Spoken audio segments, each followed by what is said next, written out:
students, welcome to maths class. In previous module, we have discussed when two triangles are congruent, and when two triangles are congruent, then all of the six corresponding parts of one triangle must be equal to the another corresponding parts of another triangle. Now, let's see, is it necessary that every time we have to check whether all of the three angles and three sides are equal and then the triangles will be congruent? Is it really so? No. There are some theorems that is given, that is provided for your convenience, so that according to these theorems, according to these proved results, you can check two to three things, either two angles and one side or two sides and one angle, and if these three things are equal to each other corresponding, then you can say that two triangles are congruent. So let's discuss the first theorem. First theorem is theorem 7.1 is SAS congruence rule. The name is congruence, means overlapping or completely covering each other. Now what do you mean by SAS? In a triangle, two things are there, side and angle. So I am denoting S, I am denoting the sides by S, and I am denoting the angles by A. Now what does this mean?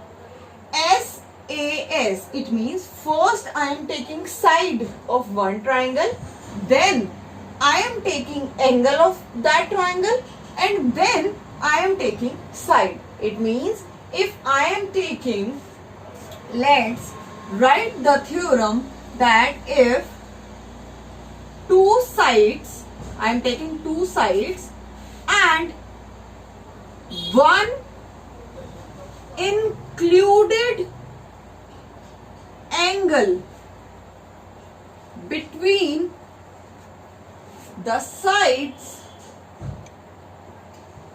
of a triangle are equal to corresponding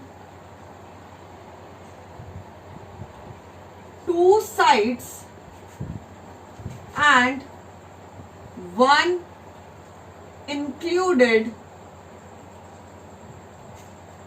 angle of another triangle, then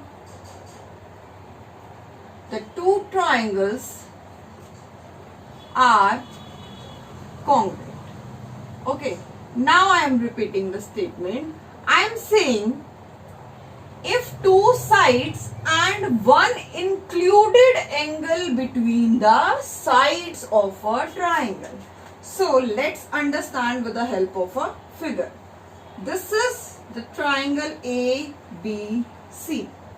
Now according to this theorem, if two sides, I have to take two sides. I am taking this side and I am taking this side. These two sides I have taken. For example, now two sides and one included angle between the sides. Between these two sides that I have taken, which is the included angle? What is the angle that is in between these two sides? Very good. This is the angle only, because on this angle, see, one arm is this side and one arm is this side. So I have to take the included angle between the two sides. I cannot take this angle, because if I am taking this angle, then first arm is this, but second arm is this. But this is not my required side. That's why I am taking this angle. So if two sides and one included angle of a triangle are equal to corresponding two sides and one included angle, it means if you are, see, first of all, two sides and one included angle must be equal to the two sides corresponding two sides. Let corresponding to AB I have DE, and corresponding to AC I have DF. and corresponding to angle A, I have angle D. So, if AB is equal to DE, AC is equal to DF, and angle A is equal to angle D, then I can say triangle ABC is congruent to triangle DEF. What I am doing? Corresponding to AB, I have DE. AB is equal to DE. Then angle A is equal to angle D, and then AC is equal to DF. So check, are these things corresponding or not? AB is equal to DE. Corresponding to AB, I have DE. Angle A is equal to angle D. Angle A is equal to angle D. Very good.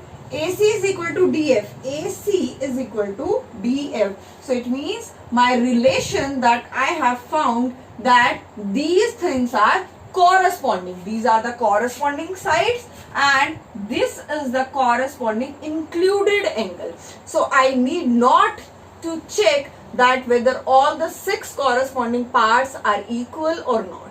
Just simply, if in a triangle, if 2 sides and 1 included angle of one triangle is equal to the corresponding 2 sides and 1 included angle are equal, then I can say that these 2 triangles are congruent. Okay, this is all about SAS congruence rule. So you have to check only 3 things, 2 sides and 1 angle. Okay.